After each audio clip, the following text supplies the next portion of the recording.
नमस्ते दोस्तों, आशा करता हूँ आप सब कुशल मंगल हो। बांग्ला का रूप मैंने देखा है, इसीलिए पृथ्वी का रूप और ढूंढने नहीं जाता हूँ।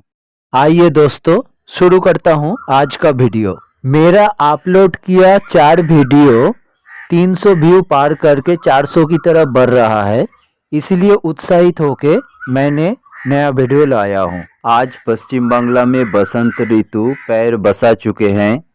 कोयल पंछियों का पुकार वही बात की सबूत है। कौवे जितना भी सतर्क होकर क्यों न उड़ ले, कोयलों ने अपना काम कर ही देते हैं। हाल ही में फेसबुक पर मैंने एक कमेंट देखा, भारतवर्ष के क्षत्रियों के शरण में कोई स्मारक नहीं है, ऐसे बताकर किसी ने अपना दुख जताया है। देखते ही मुझे याद आया, 1 जनवरी 2023 दक्षिणेश्वर कल्पतरु उत्सव में जाने के बाद मैंने घूम के आया था ये सतीदाह घाट से, और संग्रह करके लाया वहाँ का तस्वीरें आप सबको दिखाने के लिए। साथ में रहा कुछ प्राचीन मकानों की तस्वीर, गुरुकुल मंदिरों की तस्वीर, गंगा माँ के कुछ मनमोहक दृश्य और कुछ मकान की ध्वंसावशेष की तस्वीर। हेरल्ड ऑफ न्यू एज अर्थात नवजागरणের পথিকৃত कहा जाता है। Father of modern India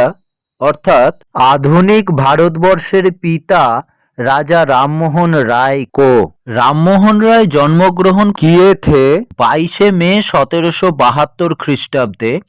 तदानीन्तन Bharatvarsh अर्थात ब्रिटिश इंडिया बेंगल प्रेसिडेंसी के अंतर्गत राधानगर में, जो पश्चिम बांग्ला का हुगली जिला खानाकुल नाम में हर कोई पहचानते हैं। उनके पिता थे रामाकांत राय और माता तारिणी देवी। महान दार्शनिक राममोहन राय को राजा उपाधि प्रदान किए थे मुगल सम्राट द्वितीय अकबर ने। 2004 में अनुष्ठित 10वां BBC poll greatest Bengali of all time उपाधि से सम्मानित किए थे राजा राममोहन राय को। विश्व कवि रविंद्रनाथ ठाकुर राजा राममोहन राय को भारत पथिक आख्या दिए थे।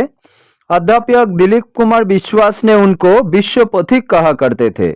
डॉक्टर स्पीयर ने आधुनिक भारत के स्रष्टा कहा करते थे, और पंडित नेहरू ने भारत के जातीयतावाद के जनक यानी के पिता कहा करते थे। लेखक राममोहन बांग्ला वेदांत के भाष्य रचना किए थे और ईश, कौट, केन, मंडूक और मांडुक को इस 5 उपनिषदों का बांग्ला अनुवाद भी किए थे।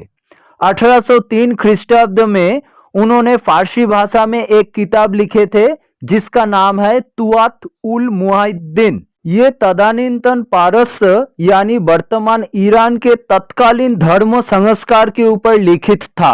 उन्होंने पत्रकारिता के भी अग्रदूत थे। बांग्ला, इंग्रजी एवं फारसी भाषा में कुछ संवाद पत्र प्रकाश किए थे, जिसमें बांग्ला भाषा में संवाद कौमुदी और फारसी भाषा में मिरर उल अखरार बहु प्रचलित था उनके समय में। 1823 ख्रीष्टाब्द में लॉर्ड आर्महर्स्ट को भारतवर्ष में गणित, प्राकृतिक विज्ञान और रसायन शास्त्र की शिक्षा के दावी जना के उन्होंने पत्र भी लिखे थे। 1828 ख्रीष्टाब्द में उन्होंने ब्राह्म धर्म यानी ब्राह्म समाज के प्रतिष्ठा भी किए थे। सर्वोपरि 1829 ख्रीष्टाब्द में 4 दिसंबर दीर्घ 11 साल संग्राम करने का बाद गवर्नर जनरल लॉर्ड बेंटिंग के सहायता में लंदन कोर्ट से आइन पास करवा लिए थे।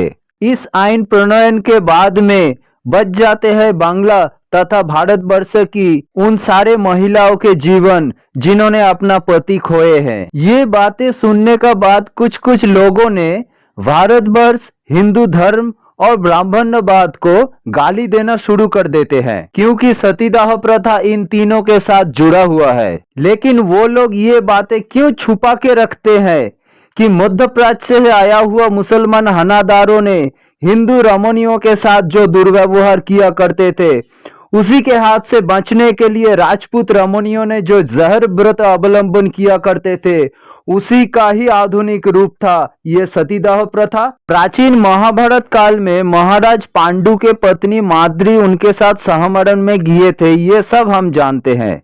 लेकिन क्यों याद नहीं रहता, महाराज दशरथ के 3 रानी कौशल्या, कैकेयी या सुमित्रा किसी ने उनके साथ सहमरण में नहीं गए थे। अगर सहमरण हिंदुस्तान में आवश्यक होता, क्या हमें नसीब होता रानी लक्ष्मीबाई को? थोड़ा सोचिएगा दोस्तों। कुट्टी साम्राज्य के रानी चीनाम्मा या राजमाता अहल्याबाई होलकर, क्या इन लोग भी जीवित रह के अपना कारनामा कर सकते थे?